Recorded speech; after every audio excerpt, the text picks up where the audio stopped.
पंडे पुजारियों को क्यों चाहिए मुफ्त का पैसा? कोरोना ने इनकी पोल खोल दी है। अब बारी आम लोगों की है कि वे भी अपनी आंखें खोलकर देखें कि बिना पंडे पुजारियों और दान दक्षिणा के भी काम अच्छे से होते हैं, बल्कि पहले से ज्यादा सुकून से होते हैं। दान दक्षिणा के चलते आम लोगों ने ही पंडे पुजारियों को निकम्मा बना दिया था। इसमें कोई शक नहीं कि लॉकडाउन ने खास तौर से रोज कमाने खाने वालों की कमर तोड़कर रख दी है। परंपरागत व्यवसायों से जीविका चलाने वाले जैसे कुम्हार, नाई, धोबी, मोची, लोहार, बढ़ई आदि जैसे तैसे यह वक्त चबा कर गुजारा कर रहे हैं, तो दूसरी तरफ मैकेनिक, प्लम्बर, इलेक्ट्रीशियन, इनका भी पेट सूखने लगा है। समाज के इस मजदूर तबके के बिना आम लोग भी परेशानी में हैं। खाल जला देने वाली गर्मी में कोई कूलर सुधरवाने के लिए परेशान है, तो कोई अपनी लीक होती पाइपलाइन के लिए, तो कोई पंचर पड़ी गाड़ी से, तो कोई बड़े हुए बालों से। इसी के चलते मेरे पापा तो गंजे भी हो गए।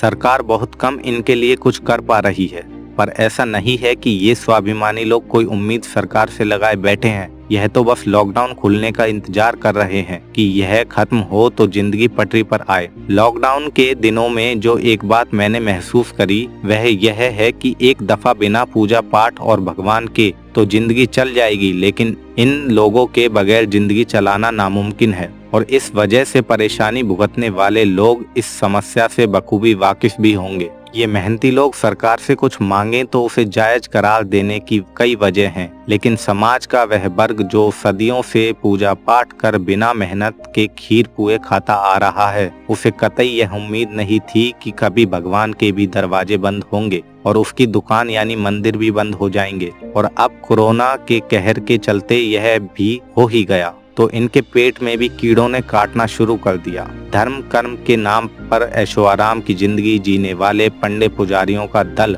अब सब्र खोने लगा है।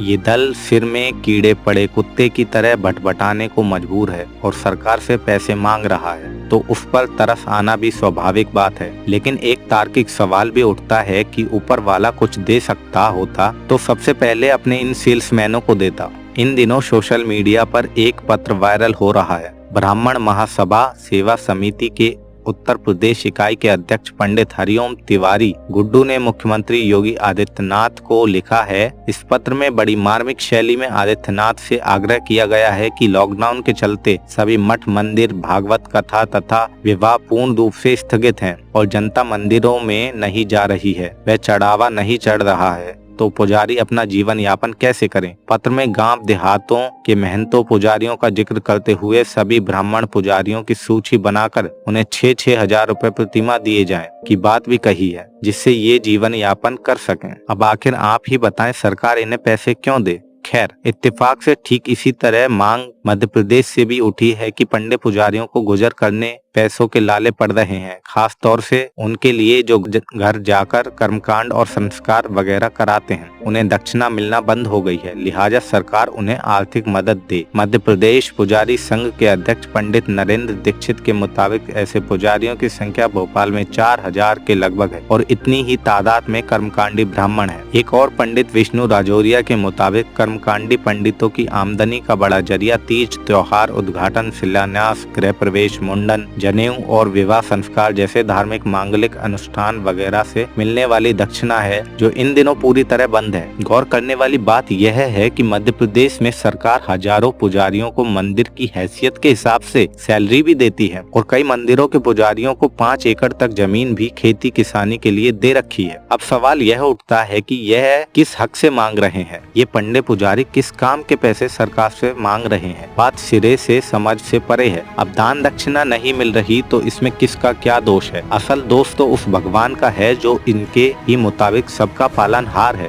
इसलिए इन्हें पैसे उसी से मांगना चाहिए और सीधे तौर पर यह मान लेना चाहिए कि भगवान कहीं नहीं है। इसके बाद भी अब तक ये उसके नाम पर ठगी और चालाकी दिखाते दक्षिणा झटकते रहे थे, लिहाजा कायदे से तो इन्हें अपने यजमानों का पैसा ब्याज के साथ वापस करना चाहिए। यह शुद्ध चालाकी और मुफ्तखोरी है कि पूजा पाठ कोई समाज सेवा या देश सेवा का काम हो और और इसके लिए सरकार इन्हें पाले पोसे तो समझ में आता है। देश भर में कोई 1 करोड़ पंडे पुजारी इसी तरह दान दक्षिणा की खाते हैं, जिसमें कोई मेहनत इन्हें नहीं करनी पड़ती। उल्टे आम लोगों के दिलो दिमाग में बैठा दिए इस डर को पक्का करना होता है कि बिना पूजा पाठ और कर्मकांड के कोई काम किया तो घोर अनिष्ट बुरा हो जाएगा। लेकिन कोरोना ने इनकी पोल खोल दी है। अब बारी आम लोगों की है कि वे भी आंखें खोलकर देखें कि बिना पंडे पुजारियों और दान दक्षिणा के भी काम इत्मीनान से होते हैं, बल्कि पहले से ज्यादा सुकून से होते हैं। दान दक्षिणा के चलते आम लोगों ने ही पंडे पुजारियों को निकम्मा बना दिया है। लिहाजा अब इन्हें मेहनत की खाने का एक मौका दिया जाए, जिससे ये भी गैरत की जिंदगी जिए और खून पसीने की कमाई का जायका और लुत्फ ले सकें। उत्तर प्रदेश और मध्य प्रदेश में भगवा सरकारें हैं, इसलिए इन्हें लग रहा है कि दोनों राज्यों के मुख्यमंत्री इन्हें मुफ्त का पैसा मुहैया कराएंगे। हैरानी नहीं होनी चाहिए